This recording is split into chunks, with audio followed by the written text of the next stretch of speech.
asked ChatGPT for their top 20 tax myths and their top 20 tax hacks. I want you to tell me from a CPA perspective, are they real or not? Welcome to Office Hours, a tax podcast by Fujikawa Associates, and we're your hosts. I'm Josh Baldovino, one of Derek's clients, and this is Derek Fujikawa, who's a managing partner of Fujikawa Associates. Derek, how you doing today? Good, thanks. How are you doing? I'm good. I think before the show, I told you about my new obsession with ChatGPT and how I'm trying to change the way my business runs with it. Yep. In a second, we're going to dive into what ChatGPT gave us as the top 20 tax myths and hacks. But just a curiosity, how are you using ChatGPT in your business? I am learning.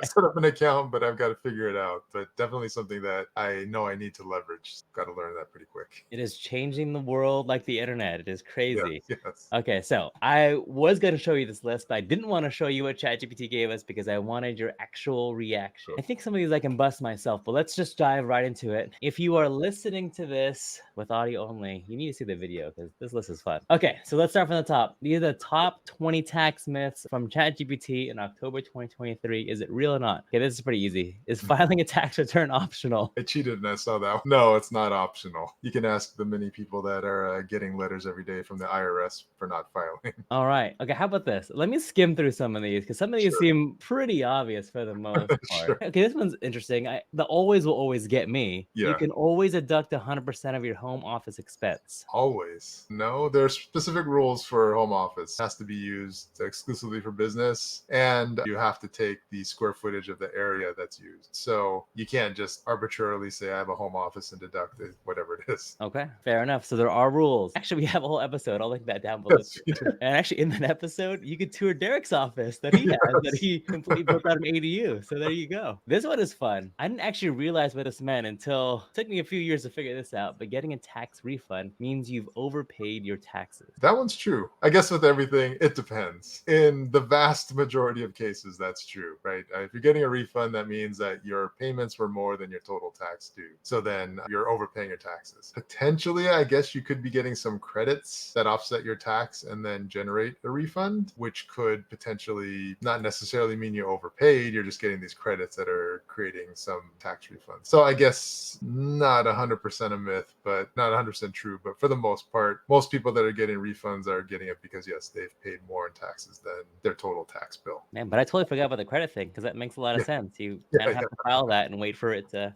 happen. Actually, I have a first question on this. I have no idea because as soon as I was married, we just ended up filing jointly. But if you're married, do you have to file jointly? You don't have to, but the only other option would be to file married filing separate, or you could file head of household if you have children, and whoever takes care of the child or children could file married head of household. That statement that married couples pay less in taxes it's actually quite the opposite. Married couples, not always, but a vast majority of the time, will pay more in taxes than filing as two single individuals. If you were to not get married, you would probably pay less in taxes overall, depending on a number of things. But a lot of the brackets, phase outs, deductions, things like that, they don't necessarily just double for married filing joint. So they did a little bit of a good job on the lower tax brackets. So the lower tax brackets do actually double. I don't remember off the top of my head. I'll say that the bottom tax bracket goes from 0 to 12,000 for single individuals. It goes to 24 for married. But then as you get up into the higher brackets, it doesn't just double, right? Instead of one bracket being a $50,000 spread for married filing joint, it's maybe only 75,000 instead of 100.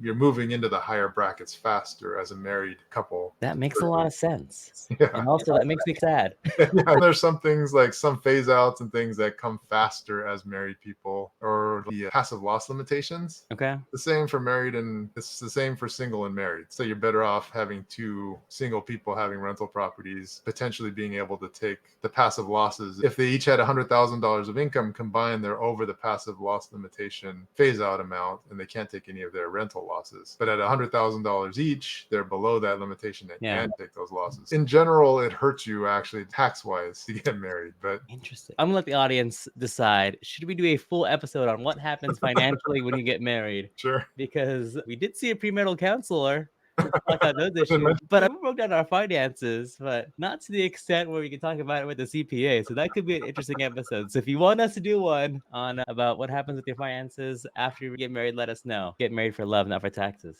Got it. Yeah, there are other things, right? Like benefits and things like Yeah. that.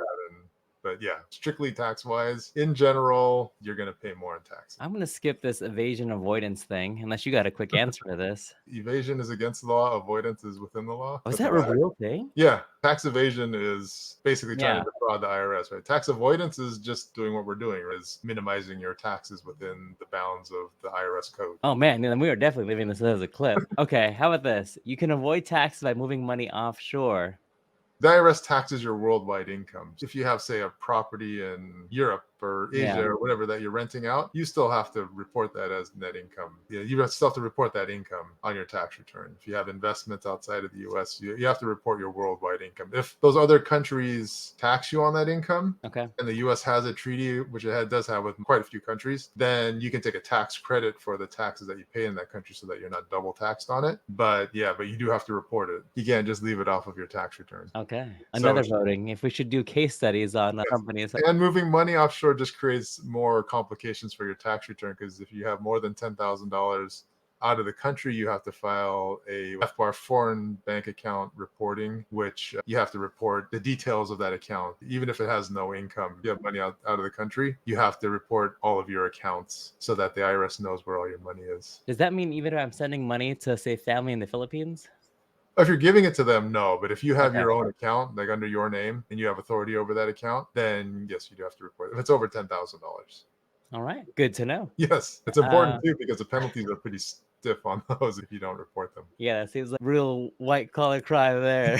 Kind of movie coming. How about this? Can you claim pets? Can pets offer any tax benefits at all? No, none. It's a None. personal expense. All right. There have been, I've never seen it, but there have been stories of people trying to claim their pets as dependents, which basically went away once dependents needed to have social security numbers. So in the past, before I was doing tax returns, you didn't have to put the social security number on the tax return for your dependents. Now that you do, it's pretty difficult to make up a dependent unless you're involved in identity theft. So not as a dependent, but could you have, say, like a service animal, then be a health expense? Yes, that could be. Yes, service animals could be a medical expense, which are heavily limited. So it would have to be a fairly expensive, or you would have to have a lot of other medical expenses, depending on your income. But it has to exceed 7.5% of your gross income. So if you have $100,000 of gross income, your medical expenses have to exceed $7,500. And then only the next dollar over that. So if you had $8,000 of medical expenses, then you'd only get $500 deduction if you itemize. And then obviously at that point, your pet's not really considered the pet, service animal. Service animal, yeah.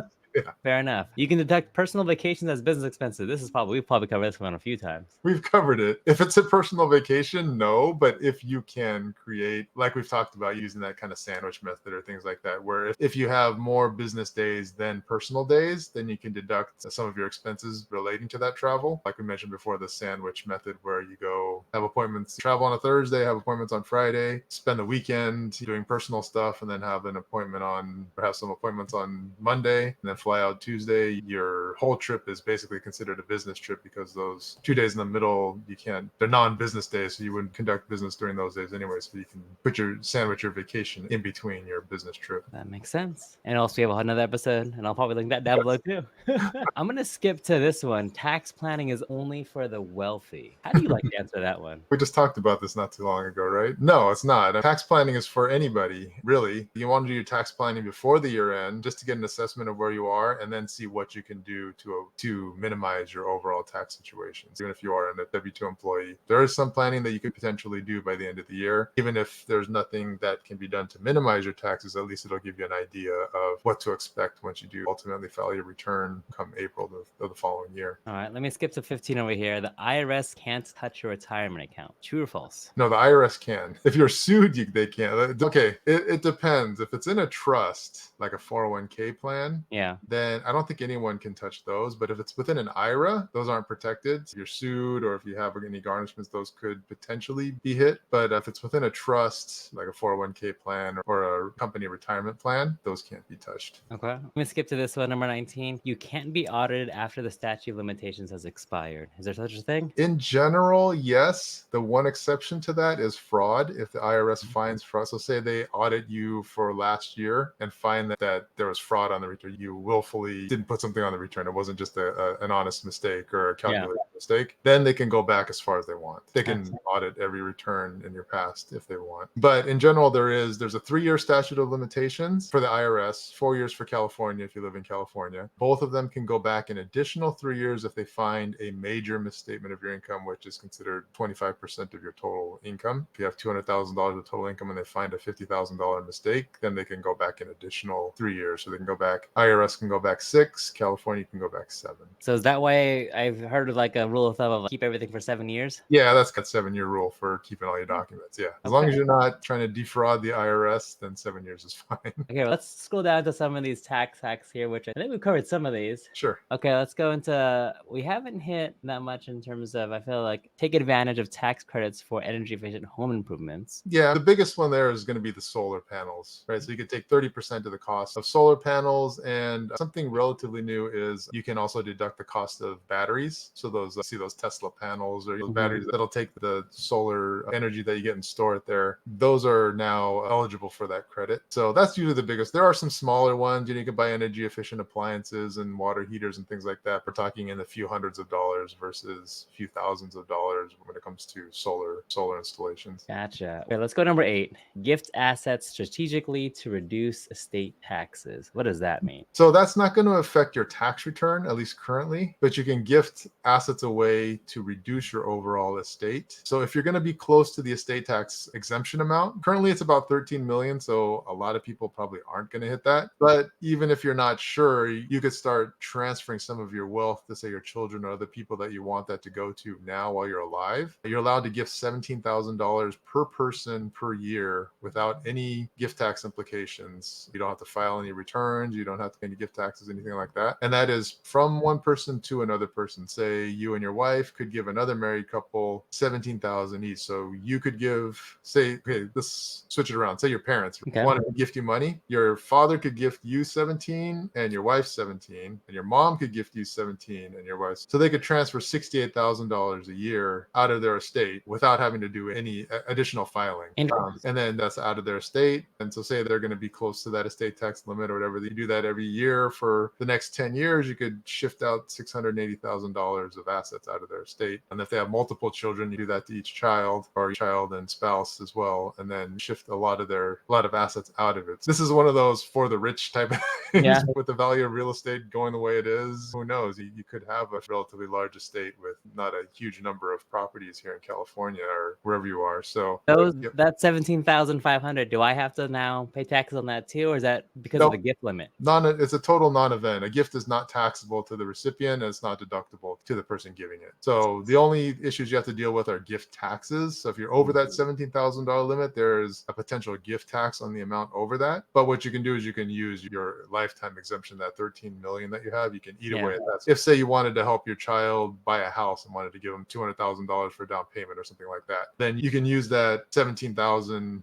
per person. So if your child's married and you're married, you could give them $68,000 using that exemption up, and then the remaining 132 of that 200,000 would go against your $13 million estate tax exemption on the back end. So then it would just be reduced by that much. You can get around it, but it's just then you have to file more paperwork and things like that, which helps me out. I can help you file the returns, but it's just more of a hassle, but it can be done. It's not as simple as here, son, daughter, here's 200 grand. Yeah. And something to be aware of too is I've run across this is mom and dad, let's just deed our property over to our kids. Yeah. And not realizing that's a gift. And so if you don't file that gift tax return and you could be assessed gift taxes and things like that. So just if your parents are thinking about doing that. And I never recommend that either, because if you gift the property to a child or to anybody, the basis stays the same as the giftor's basis. So if they bought it 40 years ago and bought a house in San Jose for $50,000, which blows my mind, but and now it's worth $1 million.